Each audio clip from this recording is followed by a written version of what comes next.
To start with, I'd like to express my deepest sympathy and that of the Fianna Fáil group to the people of Iraq, who I understand are holding 3 days of mourning for the 215 people tragically killed and the hundreds injured in the latest spate of suicide bombings during the holy month of Ramadan in the name of the Islamic State.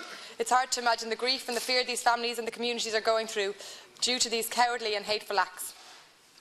Further, 2 weeks ago to this very day, I raised in this House the shooting of a man on Monaster Boyce Road in Crumlin, in the very heart of my constituency.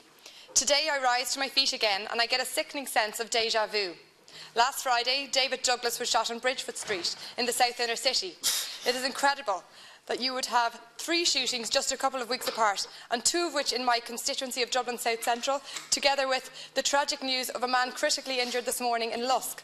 I can't help but feel that these two shootings happened, if these 2 shootings happened in the Taoiseach's or the Taoiseach's constituency, then there would be much more of a robust reaction by the government in dealing with these thugs who believe the only way to solve disputes is the barrel of a gun. I want to extend my sympathies to the latest victims' families and to the communities where these shootings occurred. The government's performance on law and order is of great concern to me. The Minister recently allocated additional resources to help the Gardaí tackle the gangland activities, and those resources were to go to a special armed response unit equipped to do so. The fact that more shootings and murders have taken place since the Minister announced the resourcing is an indictment of her and her department.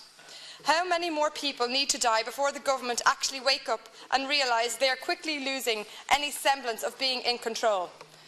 In fact, how many more murders need to take place in the brazen fashion that last Friday's and today's took place in broad daylight before serious questions are posed as to the Minister's credibility in dealing with murderous gangs? Another deeply worrying twist in this worsening crisis are newspaper reports published yesterday that potential witnesses are being threatened in the South Inner City pubs that they will get a bullet in the head if they testify in upcoming cases. This latest development further goes to the challenges the Gardaí will have in dealing with criminals behind these threats. The Minister needs to wake up and realise that this needs urgent attention and urgent resourcing, and to fail to do so will result in many more deaths. I firmly believe that if this government do not tackle these gangs head-on, it is only a matter of time before innocent people who have no connection with the warring families or criminality will be caught in the crossfire, as we saw in Limerick. The further issues which buttress the argument to preserve the Special Criminal Court is the difficulty the state has of getting people to serve as jurors, where gun crimes like this get to trial. In 2003 in Limerick, it was not possible to find only 12 people to act as jurors in the trial of 6 people who were charged with the murder of gangland figure Kieran Keane. 729 people were called to jury duty and they could not find 12 people alone. I believe the Minister must publicly outline how she will tackle these criminals. No further delays in the establishment of the armed response unit can be tolerated. The Minister also needs to set out how she will protect witnesses from the criminals if they are to testify.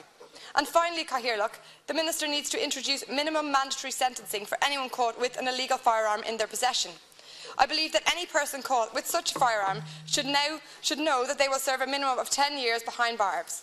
I believe a sentence of that length is entirely proportionate, given the worsening crisis here, and I firmly believe that we must demonstrate that we are willing to take a very hard stance on serious crimes of this nature.